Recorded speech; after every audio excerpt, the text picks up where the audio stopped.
Dengan chipset MediaTek Helio G99, RAM-nya di 4GB dan storage-nya di 128GB menggunakan AMOLED display. Apakah Realme 10 ini enak diajakin nge-game?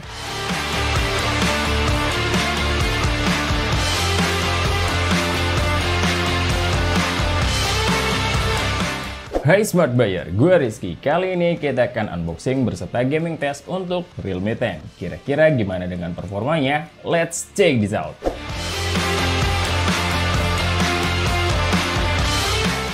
Dan ini dia paket dari Realme 10 yang kalian request terus datang juga. Kita belinya pas for sale di tanggal 11 dan baru sampai di tanggal 14 November. Cepet sih karena Poco M5 yang kita pesan di hari yang sama belum sampai saat video ini diambil. Kita beli di harga 2,5 juta kurang 1000. Dan ya udah nggak usah kelamaan, langsung aja kita bongkar.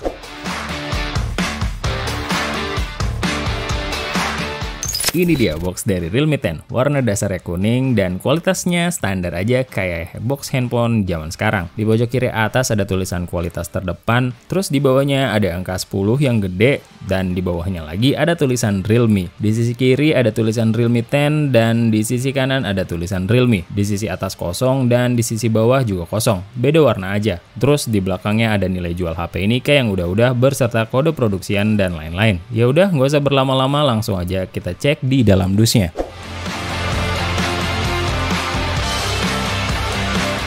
Unitnya kita jelasin belakangan ya, dan di dalam dusnya kalian akan menemukan karton box yang di dalamnya ada SIM ejector, buku manual, kartu garansi, jelly case, kabel USB Type-C, dan terakhir ada kepala charger di 33 watt. Dan udah segitu aja. Abis ini kita detailin dikit unitnya. Ini adalah unit dari Realme 10 yang seperti kalian bisa lihat garis desainnya cukup simple. Material bodinya sendiri dari plastik dengan finishing glossy yang cukup magnet dengan bekas sidik jari. Jadi gampang kotor. Kalau kalian lihat nih warnanya kayak pelangi-pelangi gitu. Terus di pojok kiri bawah ada tulisan Realme. Untuk kameranya frameless dengan dua lensa yang dikasih platform besar. Dan peletakannya ada di pojok kiri atas sejajar. Terus di sebelahnya ada flash dan tulisan 50 megapiksel. Oh iya, HP ini desain pinggirnya sudah mengotak dengan ujung yang tumpul. Kalau kita pegang sih lumayan tipis dan compact. Kemudian di sisi atas ada lubang secondary microphone, di sisi kanan ada tombol volume dan tombol power yang menyatu dengan fingerprint sensor. Di sisi kiri ada slot SIM tray yang bertipe dedicated, dan di sisi bawah ada audio jack 3,5 mm,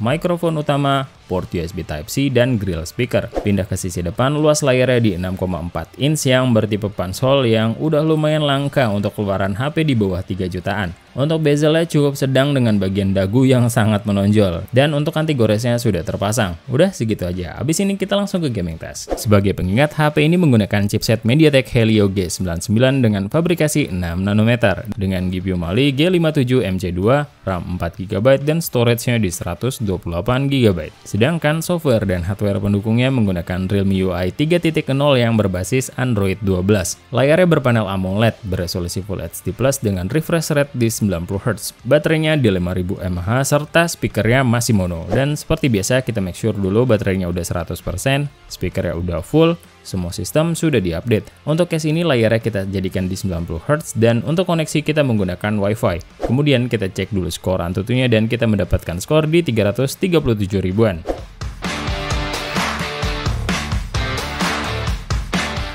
Sebagai pembuka kita main Genshin Impact, settingan rekomendasinya ada di lowest 30 fps dan kita naikkan dulu ke lowest 60 fps. Pas kita mainkan sih fps-nya nggak sampai, terutama di Mondstadt atau di open map yang berkisaran di 34 fps-an. Paling tinggi bisa di 42 fps-an tapi jarang banget, bisa drop ke 16 fps-an. Kalau di dungeon kita bisa tembus di 54 tapi itu juga jarang, rata-rata di 42 dan bisa drop ke 17 fps-an. Untuk feel sentuhnya cukup lancar.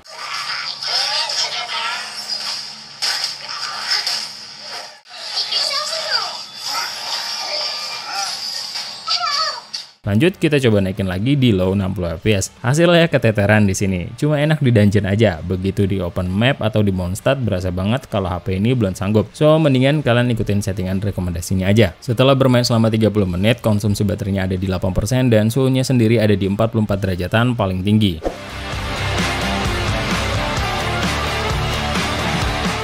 Game selanjutnya yang akan kita mainkan yaitu Apex Legends. Rekomendasi settingannya ada di normal-normal karena handphone ini secara power ya biasa aja lah. kita main di normal high aja. Untuk feel di dalam gamenya biasa aja, FPS-nya cuma jalan di 30 FPS, tapi stabil dari awal sampai akhir. Dropnya paling ke 27 FPS-an, itu mah nggak terlalu kerasa. Tekstur di dalam gamenya bisa diproses, tapi karena FPS-nya cuma di 30-an, jadi nggak sesmooth itu. Kalau intensitasnya lagi tinggi kayak tembak-tembakan dengan satu squad, nggak ada drop juga. Dan untuk feel sentuhnya, ya standar lah, kita nggak ada komplain.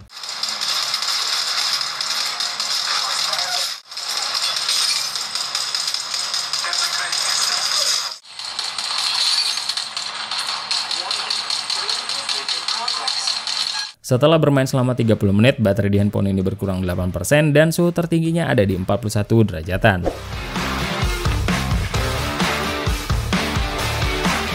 Untuk game ketiga kita akan mainkan FIFA 2023, karena eFootball lagi nggak bisa diakses. Settingan terbaiknya hanya di medium 30 fps, jadi belum bisa main di 60 fps ya untuk game ini. Hasilnya pun di sini hitungannya masih aman, semua teksturnya kerender tanpa ada kendala, pergerakan player kita juga nggak ada yang choppy atau delay. Feel sentuh layarnya masih enak, tapi karena FPS-nya cuma di 30, jadi nggak halus-halus banget. FPS-nya juga stabil maintain di 30 FPS dari awal sampai tesnya berakhir. Setelah bermain selama 30 menit, konsumsi baterai di handphone ini mencapai 6% dan untuk suhu tertingginya cuma di 38 derajatan.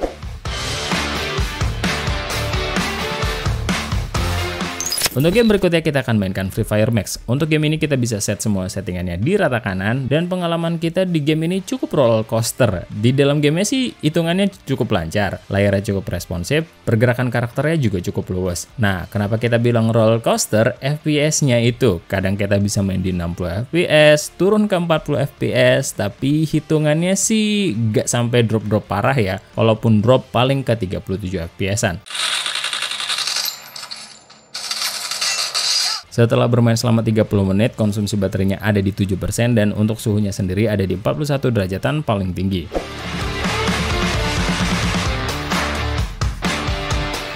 Untuk game selanjutnya, kita akan mainkan Call of Duty Mobile. Saat pertama kali kita buka, kita bisa main di settingan maksimalnya cuma di medium high. Untuk itu, kita coba main dulu di multiplayer. Dan di sini juga aman. Jadi FPS-nya bisa maintain di 60 FPS dari awal sampai akhir. Terus kita lanjutin lagi main di Battle Royale. Hasilnya pas di dalam game masih terasa lancar. Cuma karena settingan FPS-nya mentok di high, jadi di dalam gamenya coba bisa maintain di 40 FPS. Hitungannya lancar, nggak ada drop dari awal sampai akhir, dan feel sentuhnya kita juga nggak ada komplain di sini.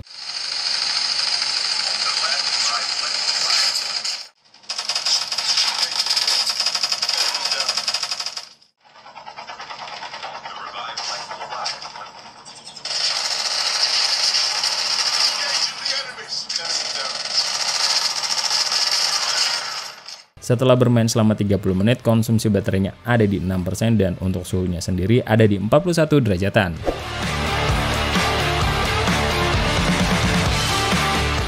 Game selanjutnya yang akan kita mainkan yaitu Mobile Legends dengan settingan grafik tertingginya bisa di Ultra, tapi settingan FPS-nya cuma di High. So, untuk game sendiri aman-aman aja selama tes ini berlangsung. Semua efek grafisnya keluar dengan sempurna, gak ada tekstur yang hilang gara-gara gagal kerender walau intensitasnya lagi rame kayak di War di tengah. Untuk FPS-nya juga stabil di 60 FPS dan gak ada drop juga yang kita notice di sini.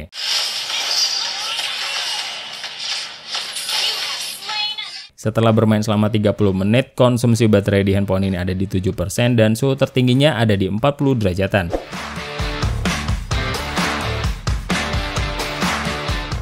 Game terakhir yang akan kita coba yaitu PUBG Mobile, dan untuk game ini kita cek di settingan grafiknya mentok di balance ultra. Terus kita coba dulu main di TDM. Oh ya, HP ini gyronya software dan pasti responnya nggak lancar. Dan kita coba dulu main di TDM, experience di dalam gamenya sih aman-aman aja, feel sentuhnya nggak ada kendala, FPS-nya juga maintain di 40 FPS-an tanpa adanya drop. Karena masih enak kita tetap pakai balance ultra di Battle Royale dan hasilnya mirip-mirip waktu pas kita main di TDM. Semua tekstur di dalam game yang bisa kerender dengan baik, gak ada yang sampai tersendat karena FPS-nya jatuh banget. Terus pergerakan karakter kita juga cukup smooth dan FPS-nya maintain di 40 FPS-an, dan selama kita main gak ada yang sampai jatuh di bawah 20 FPS-an atau di bawah 30 FPS-an.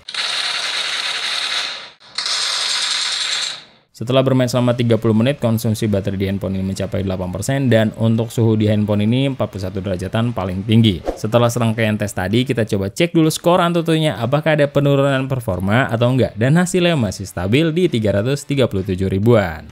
Ya emang di beberapa game agak berantakan untuk FPS-nya, tapi sisanya cukup lumayan loh. Kalau kalian yang masih nganggap RAM berpengaruh terhadap gaming, lihat di handphone ini. Sama aja kayak Infinix Zero 20 yang pakai RAM dan storage 2 kali lipat dari handphone ini. Ini terlihat dari game-game yang udah kita mainin dan semuanya sama aja, sama kayak di Infinix Zero 20. Tapi kalau buat multitasking ya beda cerita. Apalagi ini Realme yang kalian tahu lah, settingan bawaan pabriknya untuk multitasking tuh bapuk banget. Terus yang jadi catatan, handphone ini tidak ada gyro hardware yang agak disayangkan sih sebenarnya. Tapi ya udahlah, mau gimana lagi. Dan ingat, ini cuma gaming test. Kalau untuk full reviewnya nanti kita coba dulu. Dan segitu dulu dari kita. Karena tugas kita cuma ngetes, lagi-lagi keputusan di tangan kalian. Thank you for watching. Sebelum pamit, ingat, research before you buy and be smart buyer. See ya!